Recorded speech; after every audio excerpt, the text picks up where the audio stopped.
Sir, കസാക്കിസ്ഥാനിൽ ഒരു ആണവ നിലയം വരുന്നു. അത് ചൈനയുടെ സഹായത്തോടെയാണ് നിർമ്മിക്കുന്നത്. ലോകത്തിന് ഭീഷണിയായില്ലേ? അതെന്താണെന്ന് വെച്ച് കഴിഞ്ഞാൽ, ഈ കസാക്കിസ്ഥാൻ്റെ ഒരു പ്രത്യേകത, ലോകത്തിലെ മൊത്തം യുറേനിയം നിക്ഷേപത്തിൻ്റെ 12% അത് കസാക്കിസ്ഥാനിലാണ്. ലോകത്തിന് ആവശ്യമുള്ള യുറേനിയത്തിൻ്റെ 43% ഉൽപ്പാദിപ്പിക്കുന്നത് കസാക്കിസ്ഥാനിലാണ്. പക്ഷേ അവിടെ വലിയ വൈദ്യുതോൽപാദനത്തിനൊന്നും പറ്റിയ തരത്തിൽ റിയാക്ടറുകളൊന്നുമില്ല. റിസർച്ച് റിയാക്ടർ എന്നൊക്കെ പറഞ്ഞിട്ട് ഈ താഴ്ന്ന നിലവാരത്തിലുള്ളതൊക്കെയാണ് ഉള്ളത്. എന്താണെന്ന് വെച്ച് കഴിഞ്ഞാൽ, ഒരു റഷ്യൻ നിർമ്മിത പവർ റിയാക്ടർ 1972 മുതൽ 1999 വരെ അവിടെ ഓപ്പറേറ്റ് ചെയ്തിരുന്നു. പഴയ സോവിയറ്റ് യൂണിയൻ്റെ ഭാഗമാണല്ലോ കസാക്കിസ്ഥാൻ. ഇപ്പം എന്താണെന്ന് വെച്ച് കഴിഞ്ഞാൽ 49% ചൈന നിക്ഷേപിച്ചിട്ട് ഒരു fuel fabrication plant, nuclear fuel fabrication plant കസാക്കിസ്ഥാനിൽ വരാൻ പോകുന്നു. അതാണ് പുതിയ വാർത്ത. അപ്പോൾ കുറച്ച് പഴയ കാര്യങ്ങൾ, കസാക്കിസ്ഥാൻ്റെ ആണവ കാര്യങ്ങൾ പറഞ്ഞാൽ, അവിടുത്തെ ആദ്യത്തെ ന്യൂക്ലിയർ പവർ പ്ലാന്റ് വന്നത് BN350 ഫാസ്റ്റ് ന്യൂട്രോൺ റിയാക്ടർ 1973 മുതൽ 1999 വരെ ഉണ്ടായിരുന്നത് അക്തോ എന്ന് പറഞ്ഞ മേഖലയിലാണ് ഉണ്ടായിരുന്നത്. അക്തോ അത് 1999 മുതൽ പിന്നീട് 4 റിസർച്ച് റിയാക്ടർ മാത്രമാണ് അവിടെ ഓപ്പറേറ്റ് ചെയ്യുന്നത്. അപ്പോൾ ആ റിസർച്ച് റിയാക്ടർമാർക്ക് ഈ ആണവ വൈദ്യുതി ഉൽപ്പാദനം അത് പറ്റില്ല, അതിനുള്ള ശേഷി അതിനില്ല. അപ്പോൾ അത് ഈ പെല്ലറ്റുകൾ ഉൽപ്പാദിപ്പിക്കുക, മറ്റേ ഇതിനൊക്കെ സഹായിക്കുന്ന വിധത്തിൽ അതിന് ഈ റിസർച്ച് റിയാക്ടേഴ്സ് ഉപയോഗിക്കാൻ പറ്റുള്ളൂ. പക്ഷേ യുറേനിയം നേരത്തെ പറഞ്ഞ പോലെ ഉൽപ്പാദനത്തിൽ ഏറ്റവും വലിയ രാജ്യം അതാണ്. അപ്പോൾ ന്യായമായും അതിനൊരു ആണവശക്തി ആകാനുള്ള കോപ്പ് കയ്യിലുണ്ട്. അപ്പോൾ മറ്റുള്ളവർക്കുള്ള ആണവ ഇന്ധനം ഇവിടുന്ന് പോയിക്കൊണ്ടിരിക്കുകയാണ്. അപ്പോൾ ഒരു 2 ന്യൂക്ലിയർ പവർ പ്ലാന്റുകൾ അവിടെ ഉൽപ്പാദിപ്പിക്കാനായിട്ടൊരു റഫറൻഡം അവിടെ നടത്തിയിരുന്നു, ഹിതപരിശോധന. ആ ഹിതപരിശോധനയിൽ ജനങ്ങൾ അത് സ്വാഗതം ചെയ്തിരുന്നു. നമുക്ക് ആണവ നിലയം സ്ഥാപിക്കാം എന്ന് പറഞ്ഞിരുന്നു. അപ്പോൾ ഇത് ഉൾക്കൻ, കുർച്ചാട്ടോ തുടങ്ങിയ നഗരങ്ങളുടെ അടുത്ത് സ്ഥാപിക്കാമെന്നാണ് വിചാരിച്ചിരുന്നത്. അപ്പോൾ 2024 കഴിഞ്ഞ കൊല്ലമാണ് കസാക്ക് ഈ ന്യൂക്ലിയർ പവർ റഫറൻഡം, ആണവോർജ ഹിതപരിശോധന നടന്നത്. ഇതിലെന്താ കുഴപ്പം എന്നൊക്കെ തോന്നും. കുഴപ്പം എന്താന്ന് വെച്ച് കഴിഞ്ഞാൽ, ചെർണോബിൽ നടന്നതാണ് സോവിയറ്റ് യൂണിയനിൽ. അപ്പോൾ അവരുടെയൊക്കെ ആളുകളുടെ പേടി എത്രത്തോളമായിരിക്കും എന്ന് നമ്മൾ ആലോചിക്കേണ്ടതാണ്. അപ്പോൾ ആ ദുരന്തം കാരണമാണ് ഈ ഹിതപരിശോധനയൊക്കെ നടത്തിയത്. അപ്പോൾ ഇത് ഒരു sodium cooled BN350 fast neutron reactor ഈ അക്തോയിൽ കാസ്പിയൻ കടൽ തീരത്തായിരുന്നു മങ്കി ഷാൽക്ക് ന്യൂക്ലിയർ പവർ പ്ലാന്റ് എന്ന് പറയുന്നത്. അത് 1964 പണി തുടങ്ങി. സോവിയറ്റ് യൂണിയൻ്റെ ഭാഗമായിരുന്ന കാലത്ത് 1964. 1973 ഇവിടെ നിന്ന് വൈദ്യുതി ഉൽപ്പാദിപ്പിച്ചിരുന്നു 350 മെഗാവാട്ട്. അത് കഴിഞ്ഞ് ഇത് പ്ലൂട്ടോണിയം ഉൽപ്പാദിപ്പിക്കാനും ഈ പ്ലാന്റ് ഉപയോഗിച്ചിരുന്നു സോവിയറ്റ് യൂണിയൻ ഉണ്ടായിരുന്നപ്പോൾ, സോവിയറ്റ് യൂണിയൻ്റെ ആണവ പദ്ധതിക്ക്. പക്ഷേ ഇത് 1999 ഓപ്പറേഷൻ നിർത്തിയല്ലോ. സോവിയറ്റ് യൂണിയൻ്റെ ആണവ പദ്ധതിക്ക്, ന്യൂക്ലിയർ വെപ്പൺസ് പ്രോഗ്രാം, ആണവ ആയുധ പദ്ധതിക്ക് ആണ്, ബോംബ് ഉണ്ടാക്കുന്ന പദ്ധതിക്ക് തന്നെ ഉപയോഗിച്ചിരുന്നു. പിന്നെ ജലശുദ്ധീകരിക്കാനുള്ള ഡീസലൈനേഷൻ, ഉപ്പ് മാറ്റി വെള്ളം പദ്ധതിക്കും ഇത് ഉപയോഗിക്കുന്നുണ്ടായിരുന്നു. ഇതിന് പുറമെയാണ് 4 റിസർച്ച് റിയാക്ടറുകൾ ഉണ്ടായിരുന്നത്. 3 സെമി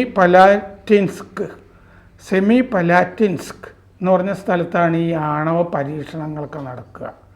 നമ്മൾ മറ്റേ രാജസ്ഥാൻ മരുഭൂമിയിൽ പോയൊക്കെ നടത്തുന്നത് പോലെ പൊക്രാൻ ഒക്കെ നടത്തുന്ന പോലെ അവരുടെ പൊക്രാനാണ് സെമി പലാറ്റിൻസ്ക് എന്ന് പറയുന്ന ടെസ്റ്റ് സൈറ്റ്. അത് കുർച്ചാട്ടോ എന്ന് പറഞ്ഞ സ്ഥലത്തിൻ്റെ അടുത്താണത്. ഒരെണ്ണം അലാത്തോ, അത് ഈ പഴയ തലസ്ഥാനം ഉണ്ടല്ലോ അൽമാട്ടി ഉച്ചകോടി എന്നൊക്കെ കേട്ടിട്ടില്ലേ, പരിസ്ഥിതി എന്നൊക്കെ പറയുന്ന അൽമാട്ടിക്ക് അടുത്തുള്ള അലാത്തോ, അവിടെയാണ് ഒരെണ്ണം.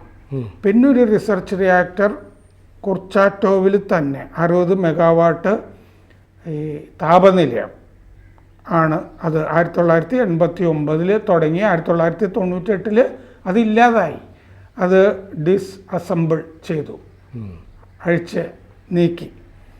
ഇത് 1991 സോവിയറ്റ് യൂണിയൻ ഇല്ലാതായി, എല്ലാം മറ്റേ സെപ്പറേറ്റ് ആവുന്ന രാജ്യങ്ങൾ. അങ്ങനെ കസാക്കിസ്ഥാനും വെവ്വേറെ ആയി. അത് കഴിഞ്ഞ് 1994 ഇത് ഡീന്യൂക്ലിയറൈസ് ചെയ്തു. ആണവ പരിപാടികളൊക്കെ നിർത്തി കസാഖിസ്ഥാനിൽ. എന്നിട്ട് ഈ അണുബോംബുകൾ ഉണ്ടല്ലോ ഉണ്ടായിരുന്നത്, അത് മുഴുവൻ 1994 റഷ്യക്ക് കൊടുത്തു, കൈമാറി.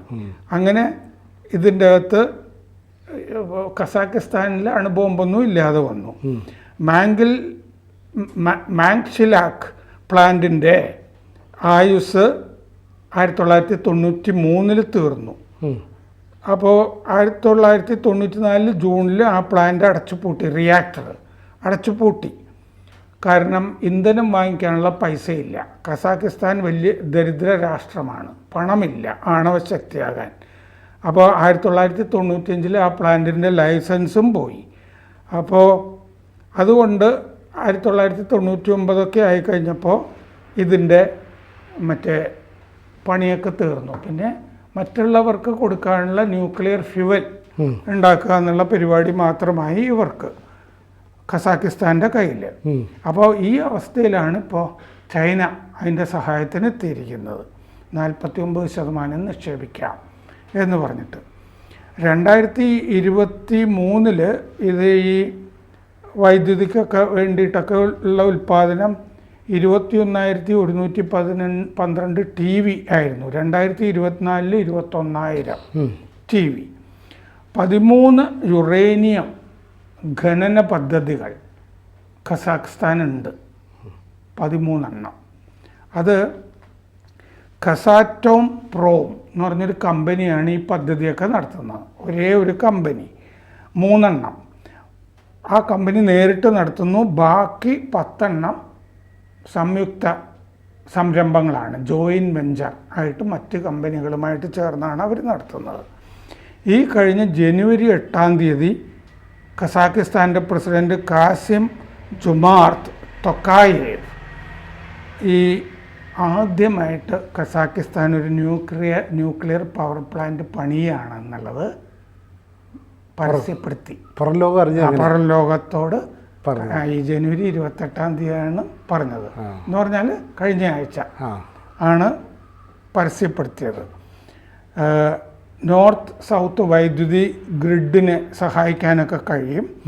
റഷ്യ, കിർഗിസ്ഥാൻ, ഉസ്ബെക്കിസ്ഥാൻ അവർക്കൊക്കെ വൈദ്യുതി കൊടുക്കാനും കഴിയും.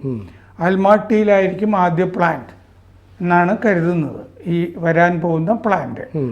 അതായത് ഒരു ആണവ നിലയം എന്ന് പറഞ്ഞാൽ പല കാര്യങ്ങളുണ്ടല്ലോ അതിൻ്റെ അകത്ത്. നമ്മൾ സമാധാന കാര്യങ്ങൾക്ക് വേണ്ടിയാണെന്ന് പറയുമെങ്കിലും പക്ഷെ ഉദ്ദേശം വേറെ ഉദ്ദേശങ്ങളൊക്കെ അതിൻ്റെ അകത്ത് കാണും. അപ്പോൾ ഊർജ സ്വയം പര്യാപ്തതയ്ക്ക് വേണ്ടിയാണ് ഇത് ചെയ്യുന്നതെന്ന് പ്രസിഡന്റ് പറഞ്ഞിട്ടുണ്ട്. എന്തായാലും റഷ്യ, ചൈന അച്ചുതണ്ടുണ്ട്. അതിൻ്റെ കൂടെ ഉസ്ബെക്കിസ്ഥാൻ, കസാഖിസ്ഥാനും കൂടി വരികയാണ് എന്നുള്ളതാണ് കാണുന്നത്. മാത്രമല്ല ഇവിടെ യുറേനിയത്തിന് വലിയൊരു കൂമ്പാരം അല്ല വലിയൊരു ശേഖരമൊക്കെ ഉണ്ടെങ്കിൽ വളരെ പെട്ടെന്ന് ഇവർക്ക് ഉദ്ദേശം അല്ല ലക്ഷ്യത്തിലേക്ക് നീങ്ങാനും പറ്റുമല്ലോ. അതെ, കാരണം അസംസ്കൃത വസ്തു ഇവിടെ ഇരിപ്പുണ്ടല്ലോ. അതെ, ഒരാൾ സഹായിക്കേണ്ട കാര്യമേ ഉള്ളൂ, ഒരാളല്ല രണ്ടുപേരും സഹായിക്കുന്നുണ്ട്. അപ്പോൾ ഈ ഫ്രാൻസ് ടെക്നോളജി ട്രാൻസ്ഫർ, സാങ്കേതിക വിദ്യ കൈമാറാമെന്ന് പറഞ്ഞിട്ടുണ്ട് എന്നാണ് റിപ്പോർട്ടുകളിൽ കാണുന്നത്. ഫ്രാൻസാണ് മുമ്പ് ഇറാനും ഒക്കെ സാങ്കേതിക സഹായമൊക്കെ ആദ്യം കൊടുത്തുകൊണ്ടിരുന്നത്. അപ്പോൾ ചൈന ബാക്കി കാര്യങ്ങളൊക്കെ നോക്കും. 30% പണം കസാഖിസ്ഥാൻ മുടക്കും എന്നാണ് പറയുന്നത്. അപ്പോൾ ഈ ശക്തിയിലേക്ക് വരുന്ന ആദ്യത്തെ മധ്യേഷ്യൻ രാജ്യം ആയിരിക്കും അത്, സെൻട്രൽ ഏഷ്യ എന്ന് എന്നും റിപ്പോർട്ടുകളിൽ കാണുന്നുണ്ട്. ഈ സെമി പലാറ്റിൻസ്ക്, അവരുടെ പൊക്രാൻ എന്ന് പറഞ്ഞില്ലേ, അവിടെ ഇതുവരെ 450 ആണവ പരീക്ഷണങ്ങൾ നടന്നിട്ടുണ്ട്. എന്ന് പറഞ്ഞാൽ അണുബോംബ് പൊട്ടിച്ചിട്ടുള്ള സ്ഥലമാണത്. നേരത്തെ റഷ്യയുടെ അണുബോംബ് പരീക്ഷണങ്ങളൊക്കെ നടന്നിരുന്ന സ്ഥലമാണ് കസാഖിസ്ഥാനിലെ ഈ മേഖല എന്ന് പറയുന്നത്. അപ്പോൾ ഒക്ടോബർ 6-നായിരുന്നു ഹിതപരിശോധന കഴിഞ്ഞ. അപ്പോൾ നമുക്ക് ആകാം എന്ന് ജനങ്ങൾ പറഞ്ഞിട്ടുണ്ട്. അങ്ങനെ ഇതാണിപ്പോൾ ലോകത്ത് ഈ ആണവ മേഖലയുമായി ബന്ധപ്പെട്ട് ജാഗ്രത പുലർത്തേണ്ട ഒരു വാർത്ത വന്നിരിക്കുന്നത്. കൂടുതൽ വാർത്തകളും വിശേഷങ്ങളും നിങ്ങളിലേക്ക് എത്താൻ ABC മലയാളം സബ്സ്ക്രൈബ് ചെയ്യുക, ബെൽ ബട്ടണും അമർത്തുക.